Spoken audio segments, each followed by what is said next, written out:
डनकाशी news channel, सच है तो बोलेगा। वाराणसी के तुलसी घाट स्थित एक आवास पर मंदाकिनी शोभा यात्रा के ट्रस्टी नवीन श्रीवास्तव ने एक प्रेस वार्ता का आयोजन किया।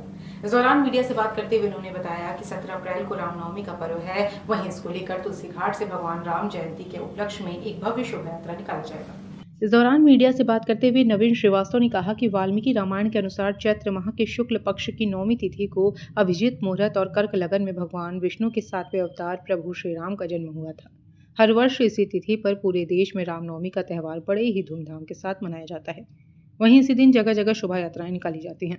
वहीं इसी क्रम में मंदाकिनी शोभा यात्रा ट्रस्ट की ओर से 17 अप्रैल को शाम 4 बजे से तुलसी घाट से शोभा यात्रा निकाली जाएगी, जिसमें लगभग 16 बजड़ों पर भगवान श्री राम के जीवन पर आधारित विभिन्न सजीव झांकियां रहेंगी। मंदाकिनी शोभा यात्रा में क्या विशेष होने जा रहा है? इस वर्ष राम कथा मंदाकिनी शोभा यात्रा रामनवमी के दिन जो है शाम को 5 बजे से गंगा में निकलेगी। इसका उद्देश्य है कि समाज में ये वर्ष राष्ट्रीय अस्मिता का वर्ष है और इसमें हम लोग चाहते हैं कि राष्ट्र के प्रत्येक नागरिक अपने नागरिक कर्तव्यों का पालन करे। इसके लिए जन जागरूकता अभियान के तहत हम लोग कहेंगे कि पहले मतदान, फिर जो है जलपान। मतदान करना हमारा कर्तव्य है, क्योंकि जब हम अपने कर्तव्य का पूर्ति करेंगे तभी एक श्रेष्ठ समाज का निर्माण होगा। तो हम सब इस उद्देश्य को लेकर के इस वर्ष अपने रामकथा मंदाकिनी शोभा यात्रा निकाल रहे हैं, जिसमें कि करीब 20 झांकियाँ रहेंगी। इसमें सभी झांकियों पे भगवान श्री राम के जन्म से लेकर के उनके राज्याभिषेक और इसके बाद लवकुश संवाद तक ऐसा सजीव झांकियाँ रहेंगी। साथ ही साथ हम सब जो है जागरूकता के लिए अपने यहाँ मतदान को प्रोत्साहित करने के लिए हम लोग अपने अपने बजड़ों पे तख्तियाँ भी लेकर के समाज को जागरूक करने का प्रयास करेंगे। नवीन जी, इस बार राम कथा मंदाकिनी शोभा यात्रा का कौन सा वर्ष है और कितने वर्षों से आप इसको कर रहे हैं? इस वर्ष ये 36वां वर्ष है। सन 1988 से ये कार्यक्रम प्रत्येक वर्ष रामनवमी के दिन यहाँ आयोजित होता है और इस कार्यक्रम की विशेषता ये है कि प्रत्येक वर्ष हम लोग किसी न किसी नए प्रयोग करते हैं। जैसे कभी हम लोगों ने पर्यावरण के ऊपर लेकर के काम किया, कभी अविरल गंगा, नमामि गंगा, कभी स्वच्छता के ऊपर लेकर के, कभी हम लोगों ने बेटी बचाओ बेटी पढ़ाओ के ऊपर लेकर के थीम बनाया। तो इस तरह से अनेक वर्षों से हम लोग प्रत्येक वर्ष कुछ नया थीम लेकर काम कर रहे हैं। कोविड काल में भी हम लोगों ने, आप लोगों को ध्यान होगा कि कोविड काल में पत्रकारों ने अपने पत्रों में लिखा कि मास्क में भगवान श्री राम की झांकी निकली हुई थी।